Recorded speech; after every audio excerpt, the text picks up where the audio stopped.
मित्रों नमस्कार। मैं सुधीर श्रीवास्तव ज्योतिष अनुसंधान केंद्र में आपका स्वागत करता हूं। मित्रों, आप लोगों ने मेरे चैनल को अगर अभी तक सब्सक्राइब नहीं किया है तो जल्द सब्सक्राइब करें ताकि मेरे आने वाले नए एपिसोड और वीडियोस की सबसे पहले आपको जानकारी मिल पाए। मित्रों, ज्योतिषीय परिचर्चा में आज हम जो एपिसोड लेके आए हैं, इस पे हम जो दरिद्र योगों की श्रृंखला चली आ रही, जो सीरीज चली आ रही है, उस पर हम चर्चा करेंगे।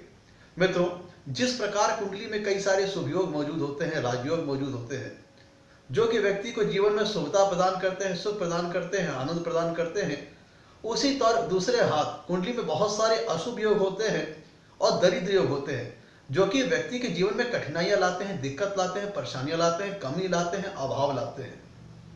तभी तो किसी व्यक्ति के जीवन में सुख और दुख अदल बदल के आते रहते हैं। अगर सारे शुभ योग ही जीवन में प्रभाव दिखाते तो व्यक्ति के जीवन में हमेशा सुखी सुख रहता। अगर सारे अशुभ योग ही फल देते तो व्यक्ति के जीवन में हमेशा दुखी दुख रहता। ऐसा नहीं है। समय समय पर सुख आता है, समय समय पर दुख आता है। तो मित्रों, ये इन्हीं योगों के चलते होता है। शुभ योग सुख लेके आते हैं, दुख योग दरिद्र योग दरिद्रता लेके आते हैं, कमी लाते हैं, अभाव लाते हैं। तो इसी कड़ी को आगे बढ़ाते हुए आज आपके सामने मैं एक दरिद्र योग लेके आया हूं। ज्योतिष शास्त्र में कई सारे दरिद्र योग बताए गए हैं, उसी के अंतर्गत एक दरिद्र योग मैं लेके आया हूं, जिसे ये कुंडली के जिस भी भाव में ये दरिद्र योग का निर्माण होगा, उस भाव से संबंधित जातक के जीवन में कमियां रहेगी, परेशानियां रहेगी, दिक्कतें रहेगी, कठिनाइयां रहेगी, संघर्षों का सामना करना पड़ेगा। तो सबसे पहले हम इस दरिद्र योग की परिभाषा को समझ लेते हैं, कैसे ये कुंडली में दरिद्र योग का निर्माण होगा। मित्रों, जिस दरिद्र योग की मैं बात कर रहा हूं, उसकी परिभाषा जो ज्योतिष शास्त्र में बताई गई है, उसमें कहा यह गया है कि कुंडली के किसी शुभ भाव में अगर त्रिक स्थान का स्वामी बैठता है, और जिस भाव में त्रिक स्थान का स्वामी बैठा हुआ है, उस भाव का स्वामी भी अगर कुंडली के अगर त्रिक स्थान में बैठ जाता है, तो फिर वो कुंडली का वह भाव बहुत ही कमजोर हो जाता है। और उस भाव से संबंधित जिन भी चीजों का विचार किया जाता है, जातक को अपने जीवन में उन चीजों से संबंधित अभाव, कमी, दिक्कतों और परेशानियों और संघर्षों का सामना करना पड़ता है। सबसे पहले इस दरिद्र योग की जो परिभाषा में इसकी लॉजिक है, इसको समझिएगा।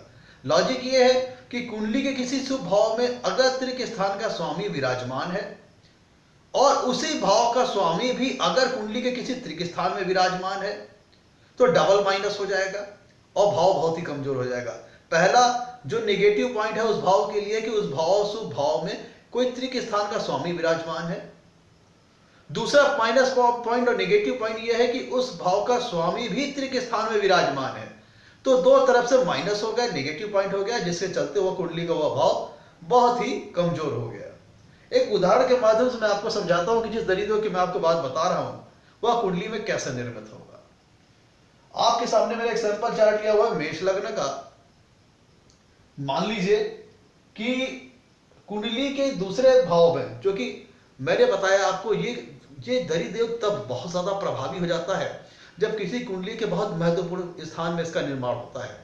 अब जैसे मान लीजिए कुंडली का दूसरा भाव जो कि धन भाव है, कुटुंब का भाव है, वाणी का स्थान है, अगर इस दूसरे भाव में कोई अगर त्रिक स्थान का स्वामी अगर जन्म कुंडली में विराजमान हो जाए, पहला स्टेप, मान लीजिए कि त्रिक स्थान स्वामी यहाँ पे मंगल, मान लीजिए 8वें भाव में आ रही है वृश्चिक राशि, जिसके स्वामी होता है मंगल।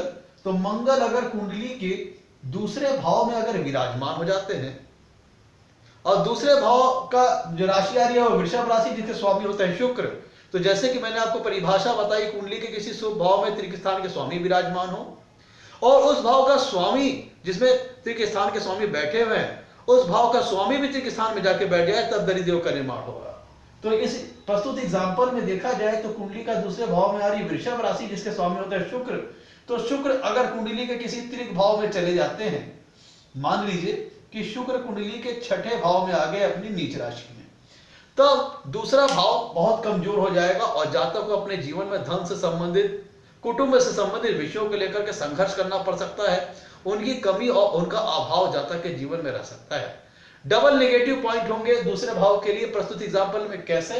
क्योंकि दूसरे भाव में, कुंडली के दूसरे भाव में एक त्रिक स्थान का स्वामी विराजमान है मंगल, और जो यहां पे इस कुंडली में ध्यान दीजिएगा प्रस्तुत एग्जाम्पल में चूंकि मंगल लग्नेश है, तो ये कष्टकारी तो होंगे लेकिन उतने ज्यादा नहीं होंगे क्योंकि लग्नेश भी है।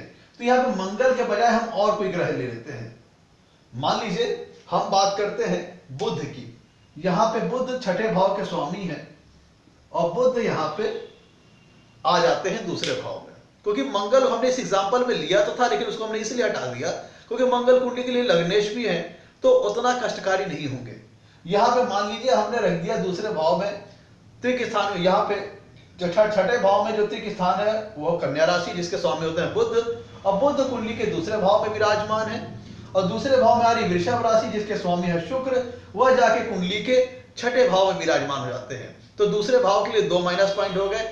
दूसरे भाव में एक त्रिक स्थान का स्वामी बुध विराजमान है और दूसरे भाव का स्वामी खुद शुक्र वो भी कुंडली के त्रिक स्थान में विराजमान है, जिसके चलते कुंडली में दरिद्रों का निर्माण होगा और जातक को धन से संबंधित, कुटुंब से संबंधित, वाणी से संबंधित चीजों को लेकर के जीवन में कठिनाइयों, परेशानियों और कमी और अभाव का सामना करना पड़ेगा।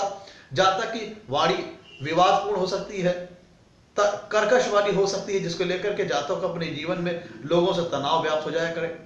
तो कुल मिला के इस दरिद्र जो इस बारे में मैं डिस्कस कर रहा हूं उसका सार ये है कि डबल माइनस पॉइंट हो जाता है उस भाव के लिए, क्योंकि उस भाव में एक त्रिक स्थान का स्वामी विराजमान है शुभ भाव में और उस भाव का स्वामी खुद ब खुद जाकर के एक त्रिक स्थान में चला जाता है, जिसके चलते वह भाव काफी कमजोर हो जाता है और उस भाव के लेकर के जातक को अपने जीवन में काफी संघर्षों का सामना करना पड़ता है। मित्रों, आज ये था हमारा एपिसोड दरिद्रों को लेकर के। आगे भी हम शुभ और अशुभ योग आपके समझ लेके आते रहेंगे। आप हमारी वीडियो को लाइक करें और चैनल को सब्सक्राइब करें। आपके लाइक्स और सब्सक्रिप्शन हमें मोटिवेशन प्रदान करते हैं ताकि हम आगे चल करके और अच्छे वीडियो बना सकें और आपके सामने प्रस्तुत कर सकें। आज के लिए इतना ही मित्रों, धन्यवाद।